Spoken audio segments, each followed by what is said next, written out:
Judy said, I am Shelby Kittle. I'm currently going to school at the University of Nebraska-Lincoln. I'm majoring in agriculture education and I'm minoring in entrepreneurship through their Engler entrepreneurship program. I do have my FFA American degree. I was active in FFA all throughout high school. And this year I received one of the scholarships from the Beekeepers of Indiana Association. So like I said a little bit earlier, I've been beekeeping for 7 years now. This will be my 8th season coming up. I've been doing comb honey for the past 7 years. That's actually the type of honey that I got started with. And I apologize because my dog is in the background squeaking his toys. But basically, I didn't want to invest in extracting equipment when I first started keeping bees until I actually knew that I wanted to continue with that. So I did comb honey because it's a lot less equipment intensive and it's more labor and it's uses basic tools around your house basically. So I did a UCARE project the summer of 2020, and this is the one that I'm talking about now. And I'm in the process of doing an academic year UCARE for the sale of comb honey and what is the best size to market it as. This year, I ended up losing 11 of my 15 hives, and that is the most I've ever lost. But I am planning on getting nukes in early May to kind of increase my numbers from what had happened this winter. I actually run a small business called Shelby's Honey and Products. And this year I ended up getting it licensed as an LLC. And I'm planning on moving my hives to Lincoln, hopefully in the next month before school starts. I work for the University of Nebraska-Lincoln Bee Lab. And so I'm helping Sheldon Brummel with the Great Plains Master Beekeeping program as well. With that, I'm hoping to go out and catch some bumblebee queens again this spring when they come out. And I'm also excited about the queen rearing classes that UNL is planning on hosting this year. So that's lots of fun. So my research topic was basically exploring the role of natural beeswax foundation in producing comb honey and the economic impact for beekeepers with that. And so I just have a little bit of information on the management of honeybees. And so this is a main income source for commercial beekeepers, and a lot of the times it's supplemental income for the smaller scale hobby beekeepers. Both usually produce liquid honey, and so that means there's competition between those two parties. And I'm basically saying that comb honey is more of a specialty or value-added product, and production usually decreases as the beekeeping operation becomes larger. So what that means for small beekeepers is that if you produce comb honey, you're not as directly competing with those big beekeepers, if that makes any sense. So for my research project, my objective was to gather information on how the different amounts of foundation in the frames affect how efficiently colonies draw out and fill comb honey frames. I ended up setting the frames up with full foundation, half foundation, and no foundation. And my hypothesis was that the frames containing a full sheet would be the most productive, and the frames the frames containing either a half foundation or no foundation wouldn't be as efficient. So this project highlights how beekeepers might refine both management and business decisions when creating comb honey. And it's looking at how they can increase their economic profitability with this product. So my hives were located in Ord, Nebraska. Like I said earlier, it's right on the edge of the Sandhills. It's a small town. And so a lot of the area is wildflowers, alfalfa fields. There is corn and soybean. I ran my experiment from June 1st, which is the day that I set up my experiment, to July 20th, which is the last day that I took data, and also I harvested my comb honey. I collected data every 2 weeks between June 1st and July 20th. And, excuse me, I used my 10 strongest hives in my operation, and each of those hives was a standard 10 frame hive body and super. I made sure that they were queen right, and I found the queens and marked them when I went through and compressed them, which I'll talk about later.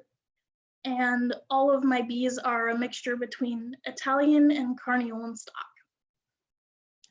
So for my production setup, I had medium honey supers set up with 3 of each of the treatment frames, which is basically just the frames that I used to do my experiment with, and 1 drawn bottled honey frame because I had 3 different treatments, and in order to fill all 10 spaces, I had an extra space. So I used a drawn honey bottled honey frame to kind of get the bees interested in the super that I had. So each hive had 2 brood chambers that were condensed into 1. And when I condensed them, I used 2 resource frames and then 8 frames of various brood stages. So that's capped brood all the way to eggs. And then I added a queen excluder, and each hive that I used for my experiment had 1 box per hive. And you can kind of see this is my my hives that are set up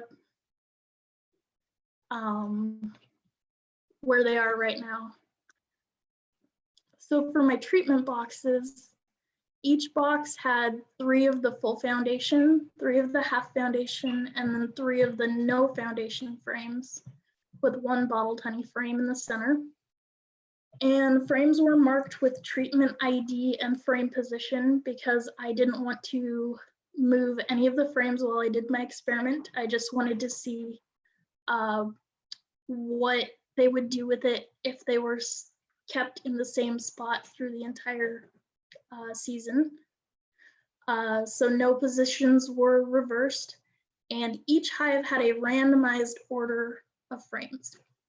So down in the bottom left, you can see the tags that I used to basically write down which boxes I was using. Each of my treatment boxes had one of those tags, and then I also have a yellow calf tag for the hives that I used for my experiment, and that's just how I keep track of hives when I do notes. So it's nothing new to me. And I don't know if you guys can see this, but this kind of darker orange foundation, or this is full foundation, half foundation, and no foundation as I set it up in my experiment. And then these pictures on the very right kind of show the random order that I put it in. So each treatment had a number, and so like that was no foundation, full foundation, half foundation. This one's full foundation, half foundation, no foundation. It's just randomized so that I can make sure that it's not the place in the box that's making a difference with the production. So when I compressed my hives, each hive originally had 2 brood chambers, as shown on the very far left. I would go through and find the queen and whatever frame she was on, and I would set that aside in an extra box I would take out there with me so she wouldn't fall out into the grass. And then the other frames in the hive, I would make sure that there is one frame of bee bread or pollen, one frame of nectar and honey, and then 8 frames of miscellaneous aged brood. So usually the frame that the queen is on has eggs, or she was laying eggs. And so I just kind of counted that as an egg frame if there was eggs on it. And then I would go ahead and find 2 or 3 capped frames of brood so that I knew that she would have space fairly soon after I compressed the hive. And then the rest I would pick various ages of brood depending on what was in the box. So after that, I would shake any of the remaining frames and I would add a queen excluder and super. And then any of the extra brood frames or resources that I found and couldn't put back in the box, I would take and use them for other colonies that needed it. So now we're on to my results section. Oh, that's better. So here you can kind of see my seasonal wax production. And so basically the full foundation frames averaged the highest in wax production. As you can see, it's this blue line up here, and it was the highest, it's right there. And full foundation was significantly higher than no foundation, but there wasn't much difference between full foundation and half foundation. And then wax production was significant between collection dates, except between these two. So between this one and all of these, it was significant, but these two were not significant compared to each other. So it basically just means that the most wax production happened in the first half of the season. When I first put the box on, they really started drawing out wax, and you can kind of tell as they went on, they had most of the wax drawn out and they started using their energy into putting nectar in the cells and capping it and producing honey. So here we have seasonal honey production. And again, full foundation was not significantly different from the half foundation, but it was significantly different from the no foundation. So basically this means is that between full foundation and half foundation, honey production wasn't that much different, which is really interesting. With seasonal nectar production, it's a little bit all over the board, but there is some information that we can glean from this. So as you can see, full foundation, nectar production kind of slowly went down and then it picked back up. And you see this dip towards the end. That means that they are converting the nectar that they collected into capped honey, and I'll show that here. Or wait, I already did that. But you could kind of see how it went up compared, the honey went up later on in the season compared to nectar production. And the same thing kind of happens with the half foundation. And then no foundation is really interesting because, as you can see, it took a little bit longer for the bees to basically build up that wax and also to fill cells with honey. So they started out really low, and it just took them a little bit longer to get to the point where they were actually collecting nectar in large amounts. And then towards the end of the season, they still had a very high amount of nectar that was left in those frames. And I'll talk about that in a little bit, but it does have some significance when you go in to try to do comb honey. So with the seasonal food production, this is basically the nectar and honey combined. And you can see that there isn't much difference, again, between the full foundation and half foundation, but there isn't much difference between the no foundation and the half foundation. And I think what happened was that the overall food collection, both nectar and honey, was approximately the same for all of the frames, but the full foundation and the half foundation did a better job of creating capped honey. So if I would have, say, left the frames on a little bit longer, the no foundation probably would have caught up eventually. And so basically wax and honey production were the most important variables in this experiment. This is basically because when you produce comb honey, you have to have both wax production and then you have to have honey production because it has to be capped in order for you to sell it. If you have too many cells that aren't capped, then your moisture content on your honey is too high and it'll actually go bad. So there weren't any significant differences in wax or honey production between the full foundation and half foundation. And that basically means that each foundation can be divided to cut the cost of production in half. Most of the nectar collection was done in the first 4 weeks of production. And then after that, it kind of starts to go down. And then nectar collection was similar, but in the no foundation, the nectar was not dried out enough to complete comb honey. So that kind of goes back to what I was saying earlier about how the honey or the nectar is too moist for you to sell it as comb honey. And the time needed to finish these frames would possibly overlap with undesirable nectar sources, like goldenrod, for example, in my area. I don't know if that's similar in other areas. And then Varroa might treatment thresholds.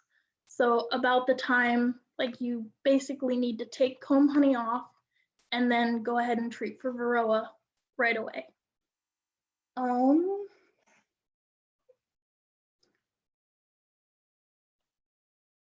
Some of the limitations with my experiment was I did not use management decisions, so rotating or reversing frames may have value in using this because it might have made a difference if I used that when I created my comb honey this year. The length of the experiment is also a limitation because I only have 1 season of data, so there may be more significance between values if I had multiple seasons. And then resources. So liquid honey production decreases the amount of wax needed to produce a product. So once those bees have a liquid honey frame drawn out, all you do is take the top capping off, and then that is all the wax that the bees need to replace next time they go to create it. Comb honey is based off of the ability for bees to draw out and fill wax in 1 season. So it does take a little bit longer. You definitely don't expect your bees to create as much comb honey as they would liquid honey. I want to say it takes 8 pounds of honey to make 1 pound of wax. And so it's more like costly for the bees to create wax every single time.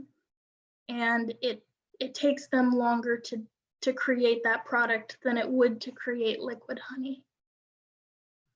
So my future plans, Uh, I plan to conduct another year of data with UNL research hives, hopefully. I am eventually planning on publishing my findings to the scientific community. And then I will, of course, help the Bee Lab sell the comb honey that I produce. And here are my references that I used when I created my paper and when I created my proposal. And that is it.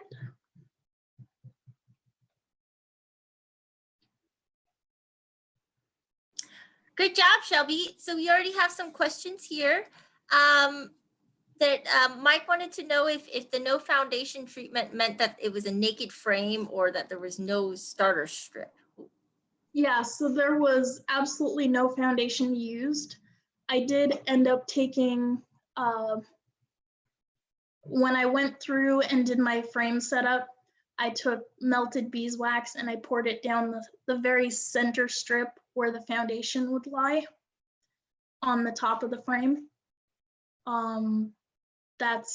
I just did that so that the space was filled, and so the bees did have a little bit of a line to start going off of, so they didn't draw it the wrong direction.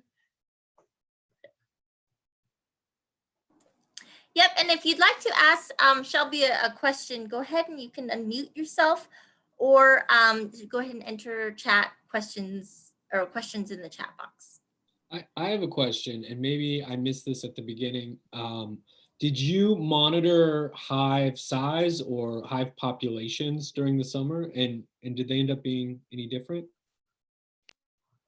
Yeah, so I actually, every time I would go through and grade my frames, I would also check my populations and like basically how the queen was doing overall.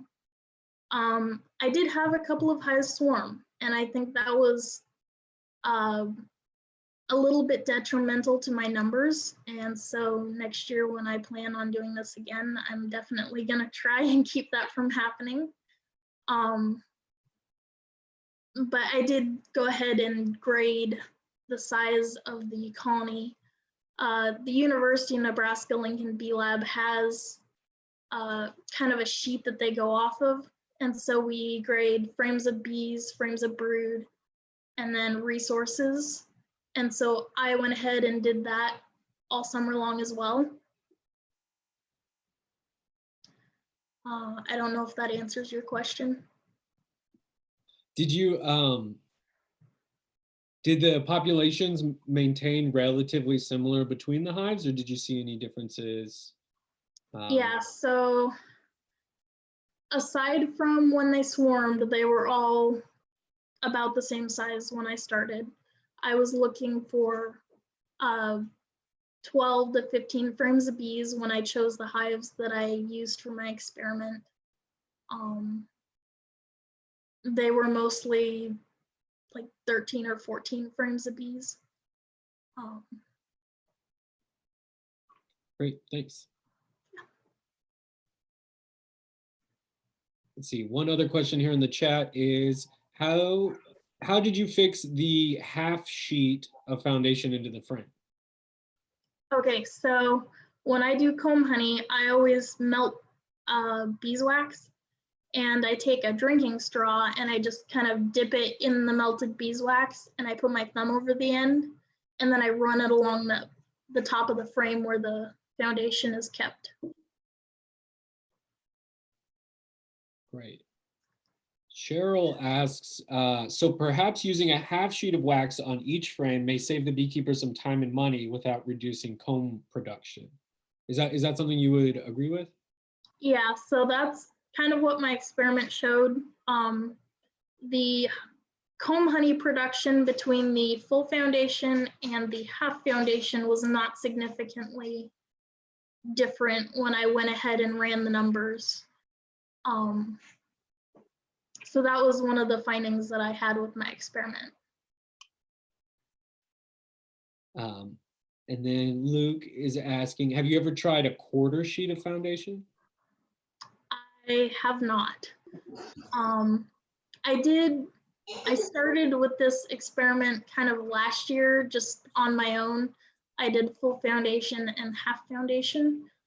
I was not I was not ambitious enough to try the no foundation, but in this case I needed to in order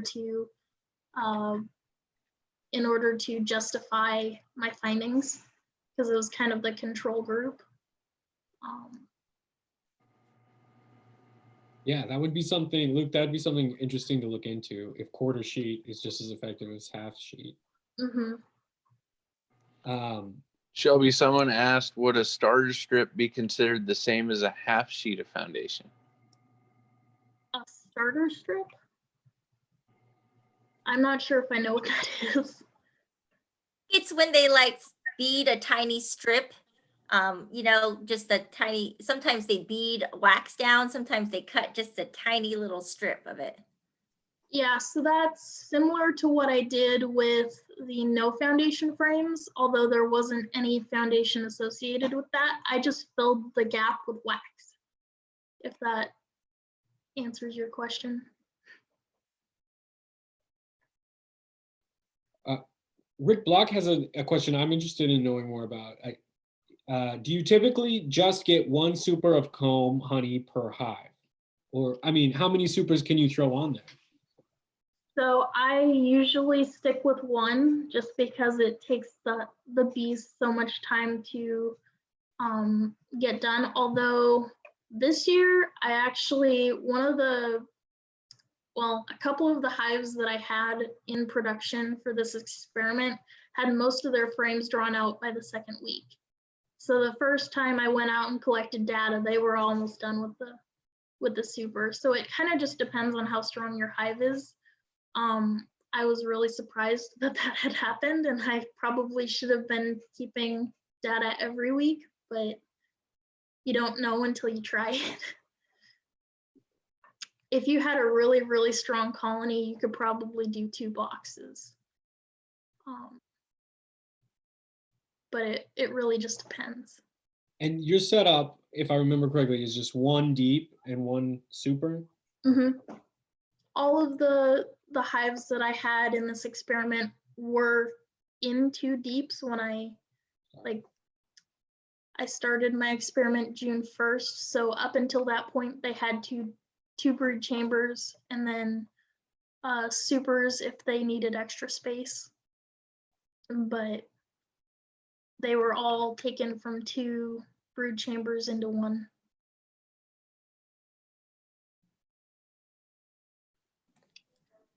You've got a lot of other questions. Let's see. So they wanted to know if you did any economic analysis, revenue less cost of the foundation or added cost of labor, substantial differences between, you know, that economic analysis portion. Yeah, so I would honestly have to say, like, I haven't officially ran the numbers, But you plan to.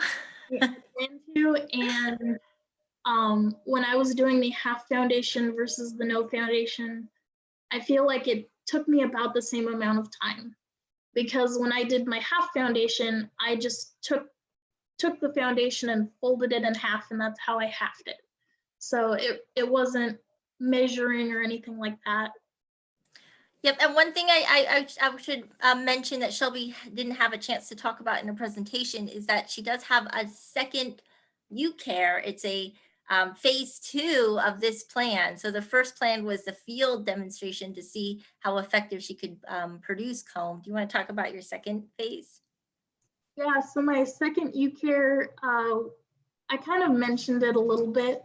It's an academic UCARE that I have basically a year to do, and it's actually coming up in April. It's due by, but I'm basically looking at what size of comb honey is the most efficient for beekeepers to sell in order to make a profit.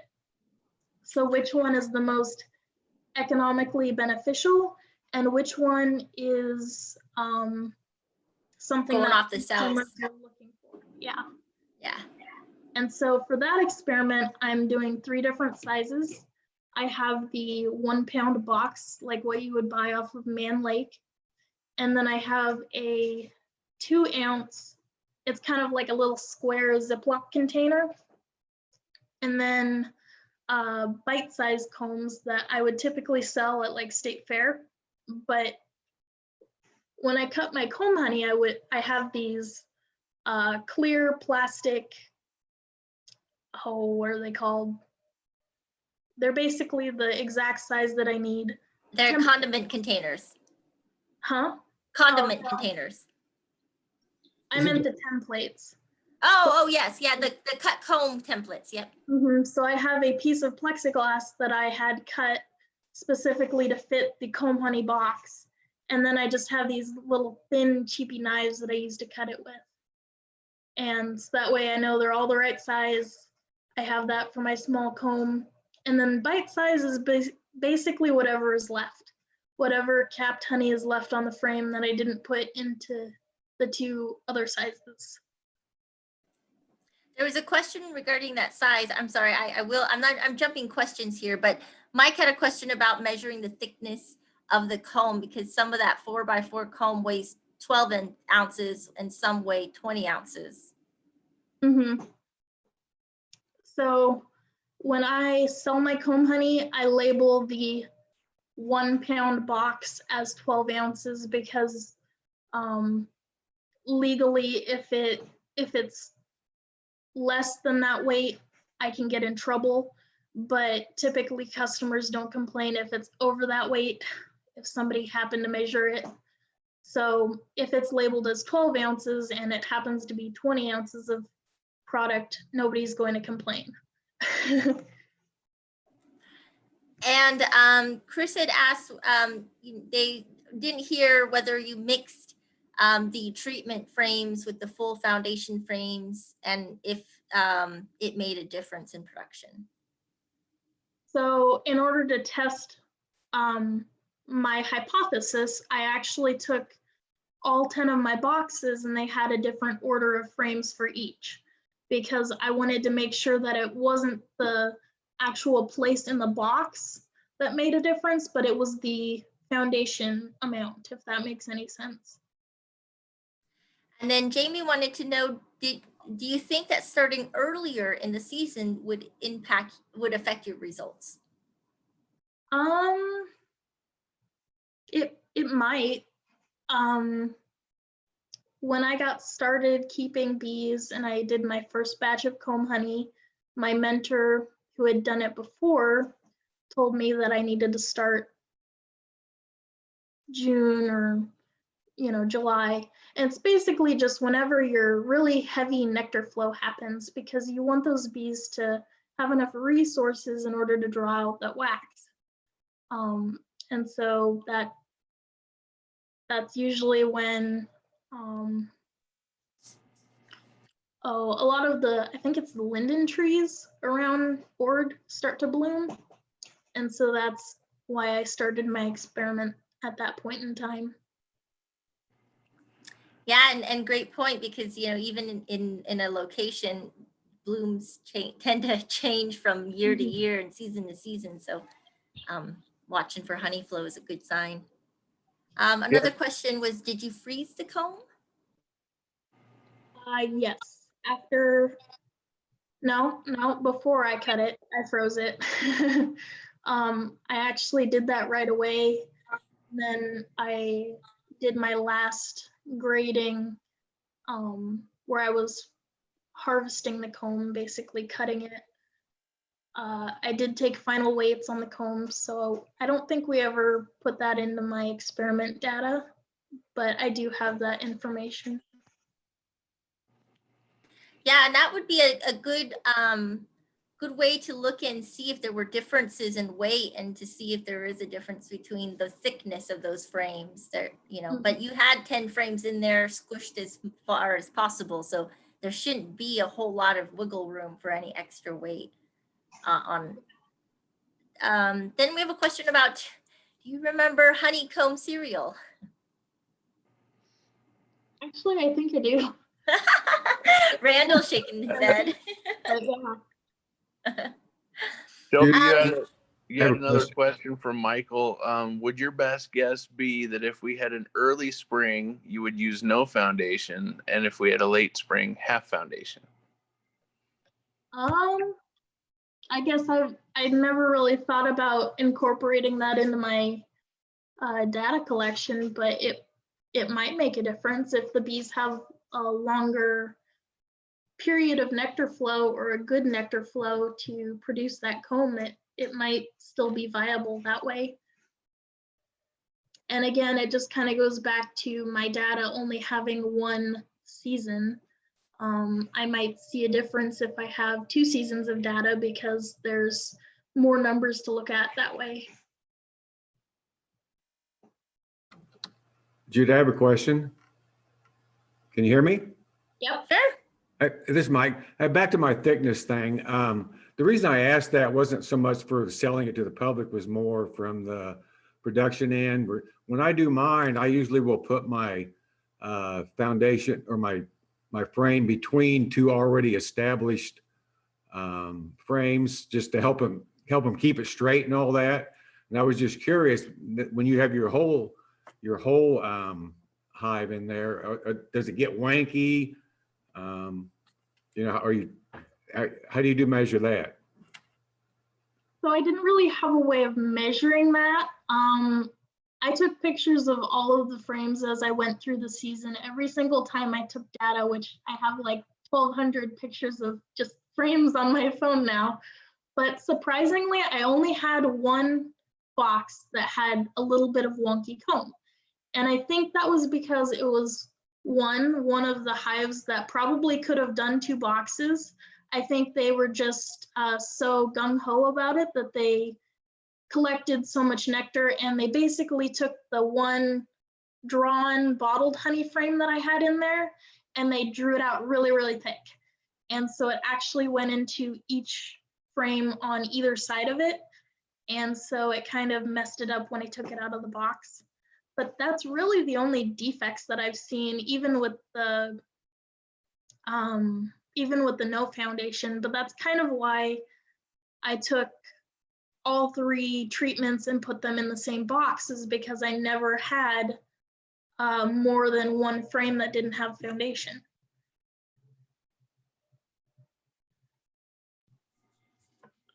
Did you run into more labor when you had T3 frames next to each other? For example, if you started with a whole box of each T1, T2, T3, I would believe you would come up with a big difference. Yeah, so that's probably something that I will eventually need to test, is what they would do if there was a full box of each. But theoretically, if you were planning on doing the least amount of foundation that you could do without, significantly decreasing production, you could do no foundation, half foundation, and alternate that, because it didn't seem like there was a difference when I set up the frames that way. I didn't have boxes that only had those 2 treatments in them, but it looks like if there's just a little bit of foundation, it might keep them from drawing it out all wonky.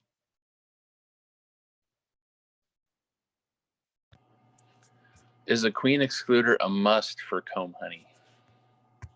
I would actually have to say yes.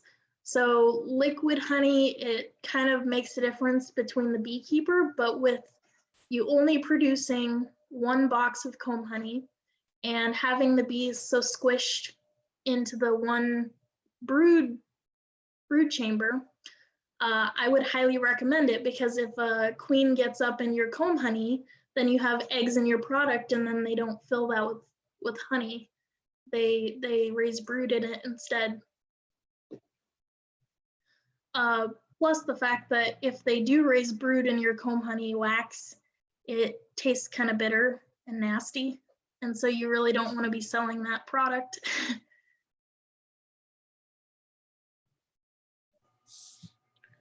Do you think doing an entire hive with, say, half foundation could affect the aspect of burr comb and wacky comb?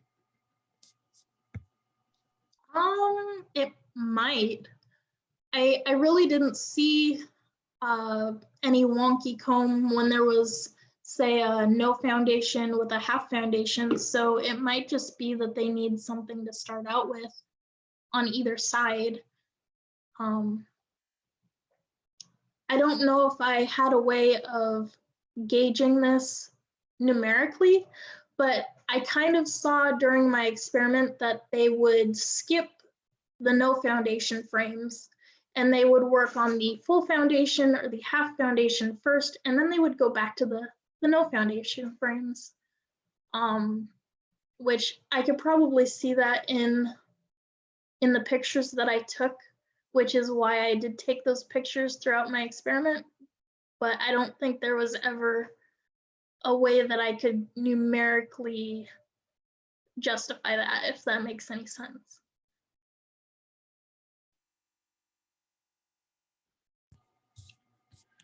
Someone asked, what Woo Smart pesticide-free foundation are you using? What? Yeah, no, unfortunately, there's no such thing as foundation-free or pesticide-free foundation anymore, because even even the cleanest operations can't prevent bees from bringing in chemicals. And the foundation wax that is being commercially made comes from wax capping. So while the insecticides are quite low in those kinds of foundations, you do still see some fungicide residues in those. So the idea isn't to be completely pesticide free, but to mitigate accumulation of chemicals in your hive.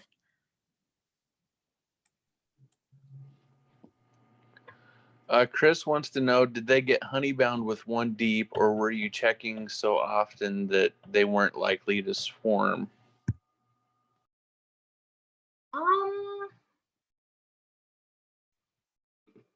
I don't think I took any frames of honey out of the deep.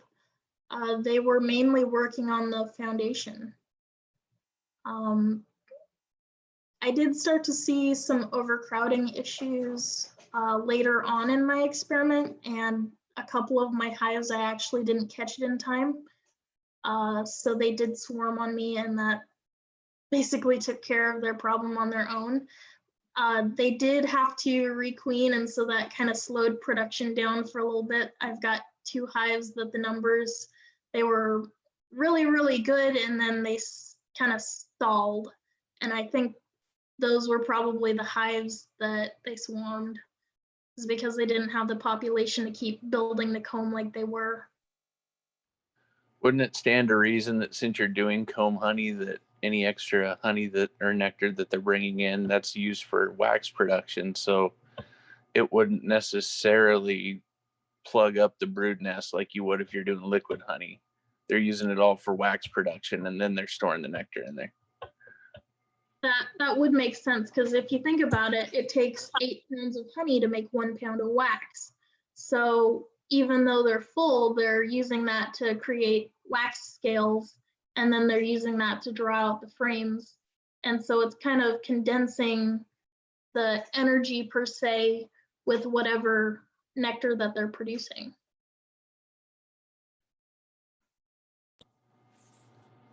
What's your best estimate of time needed for the no comb frames to have been finished?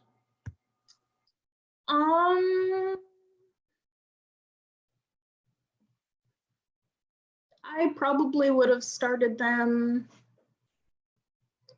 Again, it depends on your nectar flow, but if you have nectar, good nectar in, say, like middle of June, middle of June, I'd probably give those an extra 2 weeks, or even an extra month if that's what's blooming in your area.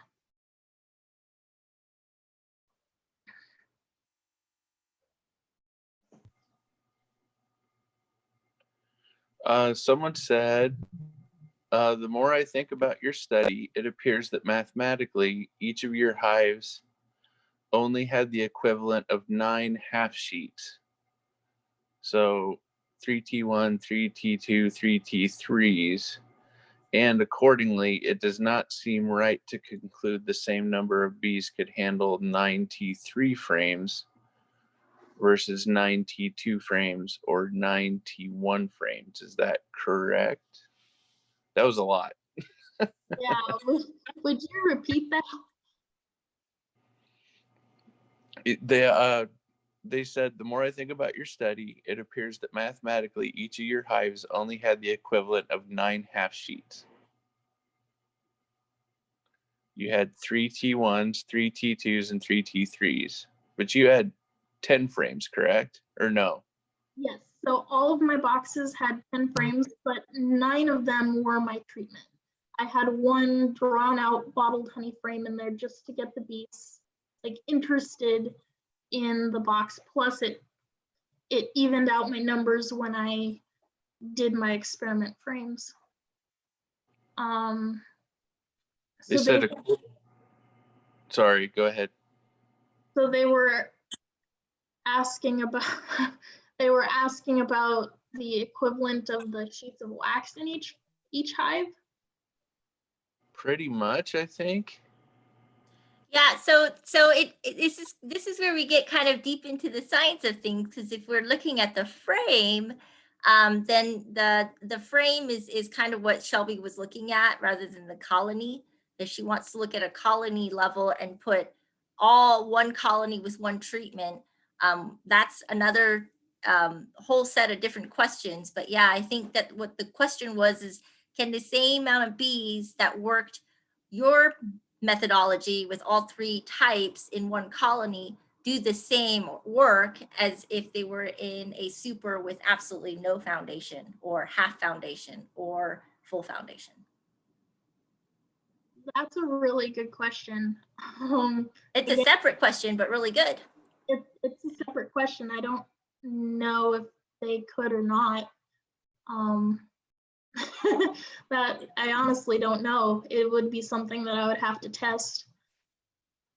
But that midrib of I would say foundation if I really was doesn't make that much wax. I mean, weight wise, that's really not that much wax. It's just a guide more than anything. Yeah, weight wise, it's not a whole lot, but it's time wise. How long does it take those bees to produce the foundation it needs to build those cells? It's an interesting question. We could look at that too coming this summer, is, you know, repeat your methodology, but also have a few colonies with just single type treatments and look at their productivity. We tried to avoid that in the first place because of the wanky comb situation and the fear that we were going to have to destroy a lot of burr comb that wasn't going to give her good data. So this was a first step, but those are great ideas. Maybe we can think more about setting up a few more hives for you. Mm-hmm. Are your hives all level? I mean, talking about wanky comb, that's probably the biggest detriment to straight comb, is not having your hives level. Oh, you mean like elevation wise, like having them like that? Right. Like, More guess, side to side than front to back. I'd say that my hives are all pretty level, although I don't know if that makes a difference or not. Management wise, if I was just doing a no foundation box on my own for my business, I would probably start it early and give them sugar syrup to get started on the wax. And then once the nectar flow started, I'd probably take the sugar syrup off, just so they kind of have a little bit of a head start.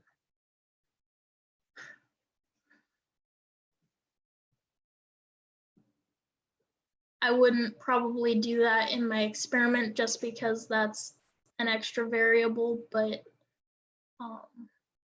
if I were doing it on my own, that's what I would personally do. As someone who doesn't, who I haven't made cut comb honey before or tried to sell it, could you talk a little bit about the different sizes of cut comb and what sort of prices you're able to sell those at in Nebraska? Yeah, so usually commercially, I would say like Man Lake and other suppliers, they only really sell like 2 sizes of boxes. And so one would be a square 1 pound, and then they might have like a skinny half pound. I kind of went off of that, and I have a very small comb. I actually might have some if I went and looked, but they're just Ziploc containers I buy from Walmart, and they're like inch by inch pieces. That's like maybe 4 bites. But I found that people that don't know what comb honey is, they will buy one of those over a 1 pound, and they will take it back for their families to try. And that's kind of the same thing with the bite-sized, is it's just a cheap little thing that kids can buy with $1. And it's like honey sticks, kind of. You know, I was really looking forward to the Nebraska State Fair, because that's where I sold a lot of bite-sized combs last year. And as far as pricing goes, I wholesale them for 50 cents a piece, and I retail them for $1. So. And how much is a pound of cut comb? Is that $15? Yes, so I've been recommending that people retail it at $15, and I wholesale it for $10. But I have had businesses that have marked it closer to $20 and have done okay with that as well. I just think that there's not many people that produce it. And like I said, the large commercial beekeepers focus on liquid honey, and smaller commercial beekeeper or smaller beekeepers, they usually do bottled honey as well. So if people put in a little bit of extra time and work and they create comb honey, it's more of a diversified product. And the people that know what it is really, really seek it out.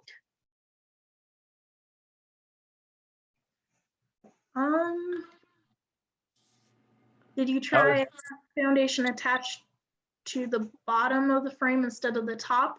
All of mine were attached to the top because it basically hung down off of the frame where I attached it with beeswax.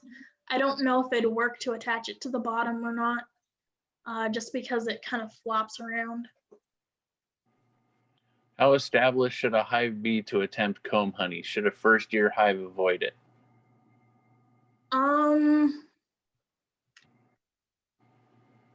So it really depends on your hive. I would suggest using established hives, although that was what I set my first hives up with when I got packages. I did start with some drawn wax when I started my packages, so that definitely made a difference my first year. But if you're starting out with naked foundation and you're trying to get those bees to draw out the brood frames and the honey super you're planning on using for the first year, just to give them food for the winter, I wouldn't recommend it. Usually you don't expect honey your first year. Shelby, did you have anything crazy happen during your experiment? Yeah, so the hives, there was 2 hives I think that swarmed. I actually checked them on the day that the queens were hatching. So I caught a bunch of queens, and with the remainder of the hives that I had that weren't in my experiment, I split some of those and I put virgin queens from the colonies that I caught them out of to make nukes, kind of mating nukes, if you know.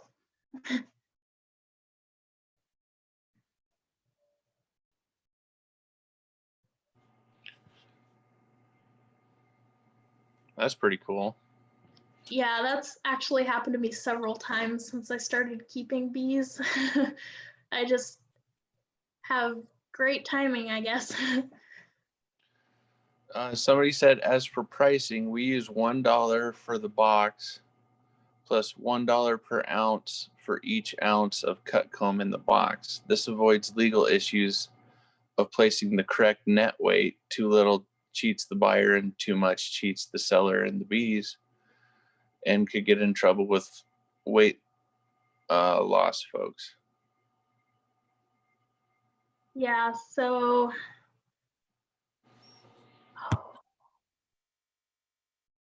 in order to sell, like I have a licensed commercial kitchen that I use when I produce my comb honey. And in order for other people to be able to sell my product, I legally have to have a net weight on my box. So I do undercut myself sometimes, but that's for the safety of my business and for myself. So I'm still selling it as if it is a 1 pound box of comb, but my weight says 12 ounces in case that comb is skinnier. And that's kind of up to the buyer to decide, well, this one doesn't have quite as much in it, and to pick out the best one. It's like picking fruit or vegetables from the market, you know? And then I think we missed the question earlier about the weight of the small bites. Do you know roughly what the weight value of those are? Okay. Nope, I kind of just, I cut whatever is left up into little pieces so that it's a mouthful and a taste, and that's about it. Wonderful. And I think she also made a note that if you're selling in Lincoln or Omaha, you could probably increase by a third to half your price. And then Jamie wanted to mention that he loves this type of research. It's practical and useful, and we're getting lots of thanks, Shelby. You did a great job. Thanks again, Shelby. If you could just put your chat, if you put some kind of contact information, if you've got your Facebook or social media handle, or if you don't mind sharing your email, I'm sure people would love to connect with you directly about some more of those questions. Yeah, I can go ahead and do that. That's a really good question. How do you avoid eating all of your small bites? When I cut comb honey, I take little pieces here and there, and by the time I'm done with it, it's kind of like baking a bunch of cookies or something. You eat so much, you're kind of done. Shelby, did you talk about the fact that you do your cut combs in mediums, so you have extra along the bottom to do your small bites and stuff like that? Yeah, so I guess when I started keeping bees, I didn't have shallows and I didn't want an extra set of equipment. So I just went ahead and set up medium foundation or medium frames with natural foundation. And so that A, gives me extra comb honey if they end up creating a full frame. And it B, gives me a chance to kind of pick and choose where I cut. It's not quite so strict when I go ahead and try to harvest. So if there was maybe something that happened up at the top of the frame, I can move my template down a little bit and I still have room to work. Otherwise, it'd just be kind of throwaway, or you put it into small combs and that kind of thing.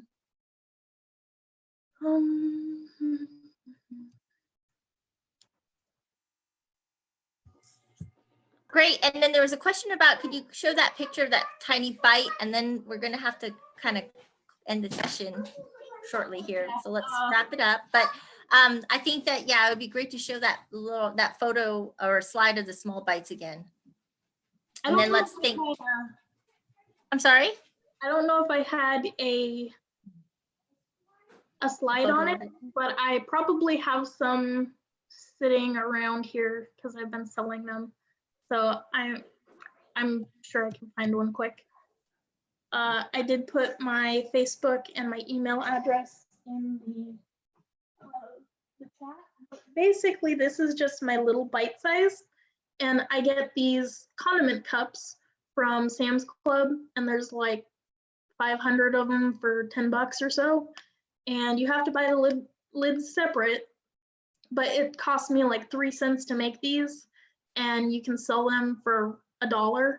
So making the most out of your frames, that's a really good management decision when you go to cut your comb honey. And then I think I do have a small box. Just give me a second. While she does that, I just want to remind folks that we're going to be doing our next Hap-BEE hour for February. And I think that that'll be the first Friday of February, which is February 5th. So Just remember that. All right, Shelby. Yeah, so this is my little Ziploc container that I use. And then I just put labels on the sides. I use, I heat seal all of my products, and I've found that I can't say off the top of my head what size it is, but it fits a pint jar and it goes around these little square ones perfectly. But well, Judy, this Mr. Width here again. I think part of the thing in the back of my mind on the width of the comb as they build it is I just read something recently. I think that bees will use the resources they have. So they may build out that full sheet wider and not do as much to that no foundation sheet next to it. So I think that'd be something really interesting to track. Yeah, agreed. Stay tuned for next time because Shelby's going to rerun this experiment this summer and we might incorporate some of these new ideas. Thank you, everybody. I appreciate it. And thanks, Shelby, again. She is, again, an undergraduate student at UNL. And so I just want to highlight how impressive this young woman is. If you want to see her talk again, she is going to be presenting Tuesday at the second Tuesday seminar for MBA next week. And maybe we can just throw that information up there. Or it's on Facebook. Yes, look at, yeah. So Look at thank you very Nebraska much. Beekeepers Association.